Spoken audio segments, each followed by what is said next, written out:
ভোলে বাবা পার করে গিয়ে সিরিয়াল আজকের পর্বে আপনারা দেখতে পাবেন নদীর ধারে একটা মেয়েকে পাওয়া গেছে, আর ওটা ঝিল বলে ঝিলের বাড়ির লোকে সবাই কান্নাকান্নি করছে। তখন সাক্ষ্য সেখানে গাড়ি নিয়ে আসে আর বলে চলেন আপনারা সবাই। তখন সাক্ষর বাবা বলে রণজয় কোথায়? তখন সাক্ষর বাবাকে বলে বাবা এখন রাগারাগি করার সময় না, এখন তো চলো অন্তত। তখন সাক্ষর বাবা বলে ঠিক আছে চলো আমরা এখন সবাই যাই, পরে দেখছি এটা নিয়ে এসব বলে। তখন ঝিলের মা বলে না গো বড়োবাবু, আমাদের হেঁটে যাওয়া অভ্যাস আছে, আমরা হেঁটেই চলে যাচ্ছি। তখন সাক্ষর বাবা বলে তুমি রাগারাগি করছো কেন? এখন রাগ করার সময়? আগে তোমার মেয়েকে খুঁজে পাওয়ার সময়। তখন বলে না আমরা হেঁটেই যাব। তখন সাক্ষ্য বলে আমার বাবা বয়োজ্যেষ্ঠ মানুষ, আপনাদেরকে অতবার করে বলছে আর আপনারা যাবো না তাই বলছেন। তখন ঝিলের বাবা বলে চলো আমরা সবাই মিলে যাই, বলে গাড়িতে সবাই মিলে চলে যায়। তো অন্যদিকে নদীর ধারে দেখা যায় যে পুলিশেরা সবাই দেখছে, ওখানে দাঁড়িয়ে ভিড় জমিয়ে আছে। তখন সবাই বলছে এটা কে? আপনারা কি চিনেন? এই বস্তিতে কি কোনো মেয়ে হারিয়ে গেছে? এসব বলে। তখন সবাই বলে আমরা তো জানি না, যদি না পাওয়া যেত রাতে তাহলে তো খোঁজে হতো, কিন্তু কই কোথাও তো নাই। তখন ঝিলের বাড়ির লোকেরা সবাই কান্নাকাটি করতে করতে আসে। তখন পুলিশেরা জিজ্ঞাসা করে আপনার মেয়ে কি বাড়িতে ছিল না? তো না, রাত থেকে বাড়িতে পাওয়া যাচ্ছে না। তখন বলে আমাদেরকে কই কমপ্লেন করেননি? তো না, করা হয়নি এসব বল। তখন সাক্ষর বাবা বলে একটু আপনারা মেয়েটাকে ঘুরে দেখাবেন প্লিজ, ওই মেয়েটাকে আমরা তো বুঝতে পারছি না দূর থেকে কে ওটা তাই। তখন সেখানে মেনকা আসে, আর মেনকা এসে জোরে ধরে মেনুকে আর বলে যে আমি জানি ও খারাপ করতে পারে, চ্যাটাং চ্যাটাং করে সবার সাথে কথা বলতে পারে, কিন্তু ওর মতো মনের কারণ নাই, ও রানীর মতো মন। আমার যখন জ্বর হয়েছিল তখন ওই শুধু আমার কাছে গেছে, আর কোনো মেয়ে আমার কাছে যায়নি কো। এসব বলে কান্নাকাটি করে। তখন সাক্ষর বাবা বারবার করে পুলিশকে বলাতে পুলিশ তখন ওর মুখটা ঘুরিয়ে দেখায় যে, তখন সবাই দেখে অবাক হয়ে যায় যে ওটা ঝিল না। তখন ওর বান্ধবীরা বলে ওটা আমাদের ঝিল না।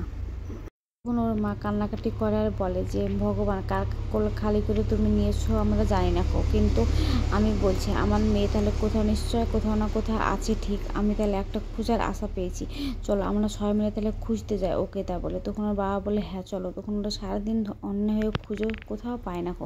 তখন ওরা সারাদিন পর বাড়িতে ক্লান্ত হয়ে ফিরে আসে, আর আসার পরে বলে ওর বান্ধবী থেকে তোরা একটু গিয়ে দেখ না রেল লাইনের ধারে কোনো জায়গায় আছে কিনা।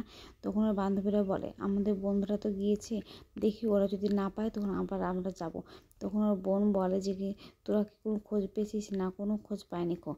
তখন ওর বোন বলে যে কি যে আমি রান্না করতে পারি না আজকে, জানিস সারাদিন কিছু খাইনি, মা তো ছিল না, কাজে বাড়তে গেছিলো, শুধু বাবার জন্য দুটো সিদ্ধ ভাত করেছি। তখন ওর বাবা চিৎকার করে বলে হ্যাঁ শুধু বাবার জন্য সিদ্ধ ভাত করেছি, বাবা তো খাই করে সবসময় না, এসব বলে। তখন ওর মা বলে মেনুকাকে যে মেনুকা আমার মেয়ে তো তোমার সবথেকে বড় শত্রু ছিল, আজ নিশ্চয়ই তুমি শান্তি পেয়েছো। তখন মেনকা বলে না গো তুমি এভাবে বলছো কেন? আমি জানি একটা সন্তান হারা কতটা শোক, আমার সন্তান হারিয়েছে আমি খুব ভালোভাবেই জানি, এসব বলে। তখন ওর বান্ধবীরা তাকিয়ে দেখে ঝিলকে ওর বান্ধবীরা সবাই ধরে নিয়ে আসছে। তখন বলে কাকিমা ওই দেখো ঝিল আসছে, ও হাঁটতেও পারছে না ঠিক করে। তখন ওর মার কাছে যায় আর ঝিল বল আমাকে একদম তুমি ছুবে না। তখন ওর মা বলে কেন আমার উপর রাগ করছিস? তখন ওর বন্ধু বান্ধবীরা সবাই বলে যে তোর মা সারা রাত দিন খায়নি, তুই কেন এরকম করছিস? তখন ওর মা বলে এত কান্নাকাটি করছো কেন? এসব বলতে থাকে ঝিল। তখন বলে তুই জানিস ওই নদীর ধারে একটা মেয়ে মারা গেছে, আর সবাই ভাবছে তুই ও। তখন ঝিল বলছে ও এবার বুঝতে পেরেছি, তাই এত আমার জন্য আদর আপন, নাহলে তো লাঠি দিয়ে আপন চালাতো আমার মা, আমার মাকে আমি চিনি না, এসব বলে।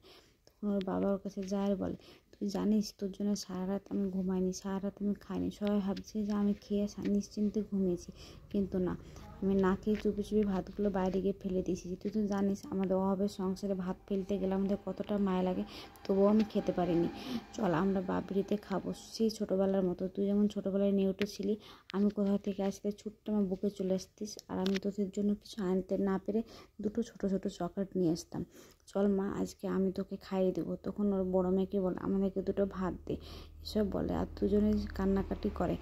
তো আজকের পর্বটা আপনাদের কেমন লাগলো? যদি ভালো লাগে থাকে তাহলে শেয়ার করবেন আর কমেন্ট করবেন, আর সাবস্ক্রাইব করতে কিন্তু ভুলবেন না। আর হ্যাঁ, কোন সিরিয়ালের আপডেট পেতে চান আপনারা অবশ্যই বলবেন, আর এই সিরিয়ালটা কেমন লাগে আপনাদের সেটাও বলবেন।